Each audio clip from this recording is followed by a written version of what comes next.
Greta Thunberg making a call for action in Italy today. They will have to do their job and to protect our futures.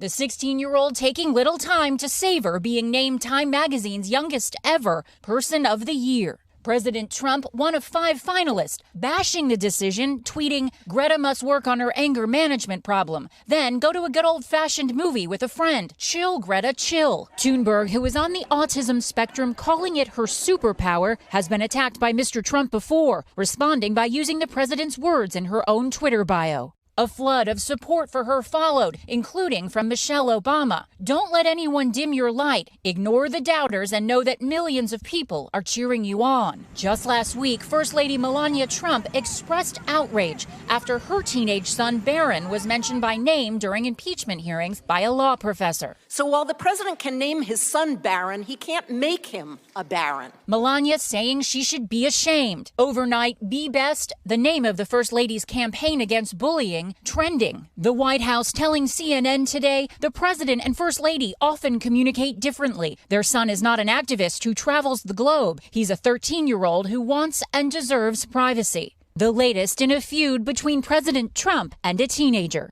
Katie Beck, NBC News. Hey, NBC News fans, thanks for checking out our YouTube channel. Subscribe by clicking on that button down here and click on any of the videos over here to watch the latest interviews, show highlights, and digital exclusives.